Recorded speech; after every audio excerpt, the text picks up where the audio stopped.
छतिया press club पक्षरु द्वितीय पर्याय ताल और आंबचारा रोपण। वृक्ष ही जीवन। जलवायु प्रदूषण कुप्रभाव समग्र जीवजगत में देखा मिली। फल प्राकृतिक संतुलन बिगड़बार लगी। वृक्षरोपण ही समग्र विश्व में एकमात्र विकल्प जहाँ प्राकृतिक परिवेश में एकमात्र सुस्थ जीवजगत संभव हो पार बोली अतिथि मैंने मत व्यक्त करते।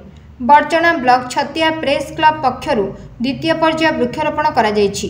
सोलर पंचायत अधीन बैरी कलकला रास्ता ठारू सोलर अंश और मूलीझर को संजोग करथुवा रास्ता कड़े प्रथमे 200 और द्वितीय पर्याय 150 ऊर्ध्व ताल और आंब गछ रोपण करा जायथिला। आगामी दिन में विभिन्न अंचल वृक्षरोपण को व्यापक करा प्रेस क्लब पक्षरु सभापति ब्रजगोपाल दास सूचना देथिले। ग्राम पंचायत सरपंच आजिकार ये जो छतिया प्रेस क्लब तरफ जो वृक्षरोपण कार्यक्रम चली ग्राम पंचायत तथा ये अंचल तरफ समस्त को साधुवाद जनाऊँगी। ताल गछ वृक्षरोपण करने द्वारा ये अंचल तथा ये विशेषकर सोलर ग्राम पंचायत विगत दिन में से बिजुली घड़घड़ी गोटे युवक चली जाइथिला। आहरी आग को जो बिजुली घड़घड़ी बहुत परिमाण होची ये ताल गछ हवा द्वारा से आम रक्षा पाइबा जलवायु भल रहिबो।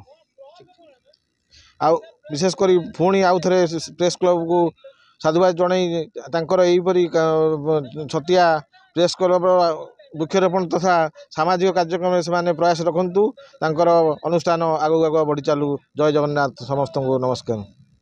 महापात्र पूर्वतन पंचायत समिति सभ्य छतिया प्रेस क्लब तरफ आज जो ताल गछ रोपण कार्यक्रम करा जाउची से मु अत्यंत खुशी। ये खुशी होगा सहित और प्रेस क्लब समस्त कर्मकर्ता ये उपस्थित अन्य बंधुगण जो मान समाज प्रति किसी दान अच्छे से उपस्थित अच्छा समस्त मोर आंतरिक शुभेच्छा और धन्यवाद जनाऊँ। जलवायु परिवर्तन वृक्षरोपण कार्यक्रम सबुआड़े बर्तमान चली आमर ये चली तेणु तार मुख्यतः ताल गछ लगार उद्देश्य हूँ ताल गछ लगे से जो बिजुली घड़घड़ी प्रभृति प्राकृतिक विपर्य सब आसी मनुष्य समाज किसी अंश तार वंचित रही। तेणु ये कार्यक्रम से कार्यक्रम कर समस्त प्रेस क्लब बंधु मान मोर आंतरिक शुभेच्छा। छतिया प्रेस क्लब सभापति ब्रजगोपाल दास आज आम प्रेस क्लब पक्षर वृक्षरोपण कार्यक्रम करा